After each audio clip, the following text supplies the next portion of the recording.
Solution of system of equations bye graphical method. यहाँ पे मैंने एक एग्जांपल ले लिया हुआ है।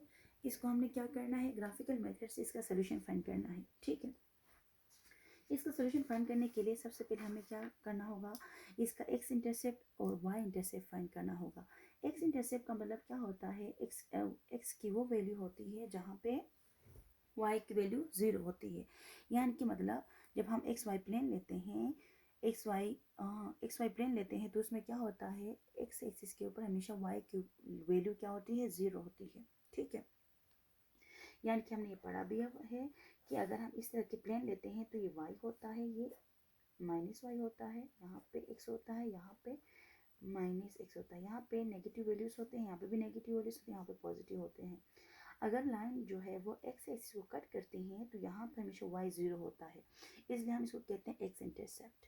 और यहाँ पे अगर हम वाई इंटरसेप्ट की बात करेंगे तो वाई इंटरसेप्ट में क्या होता है, जब कोई लाइन इस लाइन को टच कर क्रॉस करती है या कट करती है, इस लाइन के ऊपर हमेशा एक्स की वैल्यू 0 हो जाती है, तो हम इसे बोलते हैं एक्स इंटरसेप्ट, वाई इंटरसेप्ट। ठीक है, वाई इंटरसेप्ट में क्या होता है, एक्स की वैल्यू हमेशा 0 होती है और एक्स इंटरसेप्ट में हमेशा वाई की वैल्यू 0 होती है। अब हम क्या करेंगे, इस इक्वेशन का सोल्यूशन निकालते हैं ग्राफिकल मेथड से। तो सबसे पहले मैं क्या करती हूँ, इक्वेशन नंबर 1 के लिए फॉर, इसका नाम हम इक्वेशन नंबर 1 देते हैं, इसका हम इक्वेशन नंबर 2 देते हैं। इक्वेशन नंबर 1 की जब हम वैल्यू निकालेंगे, इंटरसेप्ट निकालेंगे, तो क्या होगा, एक्स इंटरसेप्ट मैं निकालती हूँ, एक्स इंटरसेप्ट में हमेशा वाई की वैल्यू क्या होती है, 0 होती है। ठीक है, वाई की वैल्यू हमेशा 0 होती है। अगर हम वाई इंटरसेप्ट की बात करेंगे तो वाई इंटरसेप्ट में हमेशा एक्स की वैल्यू 0 होती है, क्योंकि वहाँ पे ग्राफ वाई एक्सिस को क्रॉस करता है, तो इसमें क्या होगा, x इज इक्वल टू 0 होता है। अब इक्वेशन 1 की जब हम बात करते हैं तो क्या करेंगे, अब इक्वेशन नंबर 1 में जहाँ पे एक y है वहाँ पे हमने 0 लिखना है, +2y करके y के बदले हमने लिखना है 0 इज इक्वल टू 12। यहाँ पे 3x इज इक्वल टू, ये पूरा 0 हो गया तो ये 12 हो जाएगा, और x की वैल्यू आ जाती है क्या, 12 divided by 3, x is equal to 4। ठीक है, एक पॉइंट क्या आया, अगर हम सबसे पहले याद रखना है कि फर्स्ट वाला पॉइंट हमेशा x होता है, सेकंड वाला y होता है। तो यहाँ पे x की वैल्यू क्या है, 4 है, और y की वैल्यू क्या है, 0 है। एक वैल्यू, एक पॉइंट हमें मिला। अब दूसरा क्या करना है, y इंटरसेप्ट, यानी कि x को 0 करना है। x को 0 करते हैं तो इक्वेशन नंबर 1 ही हम ले रहे हैं, क्योंकि हम फर्स्ट में इक्वेशन नंबर 1 का ग्राफ बना लेंगे और सेकंड में हम इक्वेशन नंबर 2 का ग्राफ बनाते हैं। अब क्या करना है, इक्वेशन नंबर 1 में जहाँ पे भी x से उधर 0 लिखना है। अब 0 हम लिखेंगे x के बदले, +2y इज इक्वल टू 12। अब ये पूरा 0 हो गया तो 2y is equal to 12, y is equal to 12 divided by 2 is equal to 6। तो y की वैल्यू क्या आ गई, 6 आ गई। अब मैंने बताया है कि सबसे पहले हम x कोमा y लिखते हैं, तो x के बदले हमने क्या लिखना है, 0, और y के बदले हमने लिखना है 6। तो इक्वेशन नंबर 1 का पॉइंट आ गया। अब हम क्या करेंगे, इक्वेशन नंबर 2 के लिए करते हैं। अब इक्वेशन नंबर 2 के लिए आप क्या करेंगे, for equation number 2, equation number 2 के लिए फिर हमें इसके वो फाइंड करने होंगे, इंटरसेप्ट्स। अगर मैं इक्वेशन नंबर 2 में क्या करती हूँ,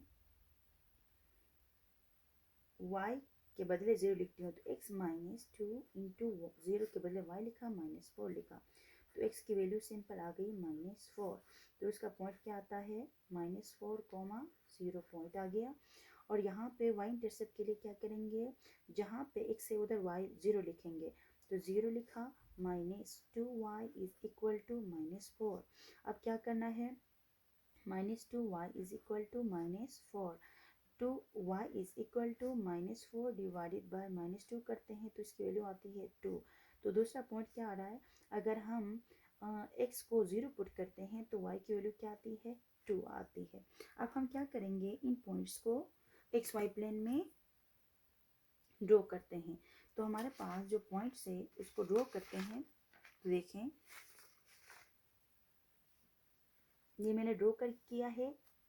ठीक है, ग्राफ पेपर के ऊपर हमने क्या करना है, सबसे पहले ड्रॉ करना कैसे है, हमारे पास फर्स्ट लाइन जो थी 3x+2y के लिए जो पॉइंट्स थे 0,6 और 4,0 आया था, ठीक है। यानी कि हमारे पास जो पॉइंट्स है वो क्या है, फर्स्ट के लिए पॉइंट था 0 एंड 6 था, ठीक है। उसके साथ 4 0 इक्वेशन नंबर 1 का था। इक्वेशन नंबर 2 के लिए पॉइंट्स आए थे -4 -4,0 एंड 0,2, ये पॉइंट्स आ गए थे। अब हमने क्या करना है, इनको प्लॉट करना है। प्लॉट कैसे करेंगे हम, 0 हमेशा एक्स एक्सिस में 0 की वैल्यू क्या है, यहाँ पे 0 की वैल्यू है, हमेशा x होता है तो यहाँ पे 0 x की वैल्यू जो है वो 0 है। अब हमने क्या करना है, x को 0 लेना है, y को 6 लेना है। अगर मैं यहाँ पे एक्सिस की बात करूँ, x एक्सिस की, तो यहाँ पे तो y 0 होता है, x 0 नहीं होता है, तो हमें क्या करना होगा, y एक्सिस पे जाना होगा। अब y एक्सिस के ऊपर हमेशा x 0 होता है, तो मैं y एक्सिस के बिल्कुल ऊपर जाऊंगी और y की वैल्यू क्या है, 6 है, तो बिल्कुल 6 के ऊपर आपने इसी के बराबर जाना है, जाके 6 पे जाएंगे। 6 पे जाते हैं तो y इधर 6 है, लेकिन x क्या होता है, 0, क्योंकि लाइन के y एक्सिस के ऊपर हमेशा x 0 होता है, ये इंटरसेप्ट है, ठीक है। इसलिए हम लिखेंगे 0 6 और यहाँ पे ये पॉइंट लगाएंगे। फिर क्या करना है, दूसरा पॉइंट है 4,0। अब यहाँ पे x 4 है, y 0 है, तो मैं क्या करूँगी, x एक्सिस पे जा रही हूँ और x एक्सिस के ऊपर ही क्या होता है, y 0 होता है, तो हमें इधर उधर नहीं जाना, बल्कि इस प्लेन के y एक्सिस में जाना है और 4 पे जाना है। 1 2 3 4 4 इधर है और x y के बदले इधर क्या है, 0 है, तो हम इसी प्लेन में 4,0 लिखेंगे। अब क्या करना है, इन दोनों पॉइंट्स को आपने स्केल से ज्वाइन करना है, क्योंकि एक लाइन है तो हमें एरो से रिप्रेजेंट करना होगा। इस हम यहाँ से हमने एक लाइन बनाया जो दोनों पॉइंट्स को कट कर रही है। अब ये जो भी लाइन है उसका नाम है 3x+2y = 12। अब दूसरा हमारे पास जो लाइन है उसके दो पॉइंट्स हमारे पास आए, एक है -4 0, दूसरा है 0 2। अब -4 का मतलब x की वैल्यू यहाँ पे माइनस है, तो हमें इस साइड नहीं जाना है, बल्कि हमने लेफ्ट हैंड साइड में जाना है। लेफ्ट हैंड साइड में हमेशा नेगेटिव वैल्यूज होती हैं x की। अब -1 -2 -3 -4 इधर है और y की वैल्यू तो 0 है, हम क्या लिखेंगे, -4 और 0 इधर डॉट लगाएंगे, तो ये हो गया -4,0 आ गया, ठीक है। अब दूसरा पॉइंट है x 0 है, y 2 है, x 0 है, y 2 है, तो मतलब x तो सिर्फ y एक्सिस पे ही 0 होता है और 2 तो y 2 है पहले से, तो हम क्या करेंगे, 1 2 यहाँ पे आगे, तो वहाँ यहाँ पे 0 है x और y क्या है, 2 है, यहाँ पे पॉइंट लगाया। अब हमने क्या करना है, इन पॉइंट से यानी कि एक ऐसी लाइन ड्रॉ करनी है जो इन दोनों पॉइंट को क्रॉस करके पास हो जाए, ठीक है, यानी कि यहाँ से पास हो जाए, दोनों क्रॉस करें। तो हमने क्या किया, एक लाइन ड्रॉ किया। अब लाइन आगे आप एक्सटेंड कर लें, इतना कर लें कि जो दूसरी लाइन है वो उसको कहीं कट करें, ठीक है। अब ये यहाँ पे कट कर रहा है तो ठीक है, अगर सम टाइम हमारे पास पैरेलल लाइंस होती हैं जो कट नहीं करती हैं, उस टाइम हम लिखेंगे the given equation has no solution लिखेंगे, जब वो लाइन पैरेलल हो जाएंगी। अगर वो लाइन कोइंसिडेंट है तो फिर उसके इनफिनिट मेनी सोल्यूशंस हो जाएंगी। अगर वो लाइंस जो है वो इंटरसेक्टिंग है, अब ये इंटरसेक्ट कर रहे हैं, अब इंटरसेक्ट करते हैं तो इनका एक ही यूनिक सोल्यूशन होगा, वो क्या होगा, अब हम देखेंगे। जब हमने इन दोनों को, इस लाइन को आगे एक्सटेंड कर लिया, तो ये इस दूसरे यानी कि फर्स्ट जो लाइन थी उसको कट कर रही है, किस पॉइंट पे, 2, यानी कि x क्या है, इधर 2 है और y की वैल्यू क्या है, 3 है, यानी कि ये x एक्सिस में 2 पे कट 2 और y एक्सिस में 3, यानी कि ये जो पॉइंट है इस पे कट कर रही है, तो ये उसका क्या हो गया, सोल्यूशन हो गया। हम इसको क्या बोलेंगे, सोल्यूशन। आई होप आपको ये समझ में आया होगा।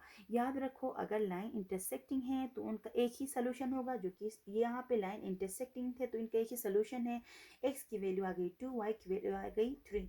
अगर ये कोइंसिडेंट होते हैं, यानी कि एक लाइन के ऊपर दूसरी लाइन आ जाती है, तो हम उसे उसी टाइम लिखेंगे, उसके मेनी सोल्यूशन होंगे, एक से ज़्यादा सोल्यूशन होते हैं, इन्फिनिट सोल्यूशन होते हैं।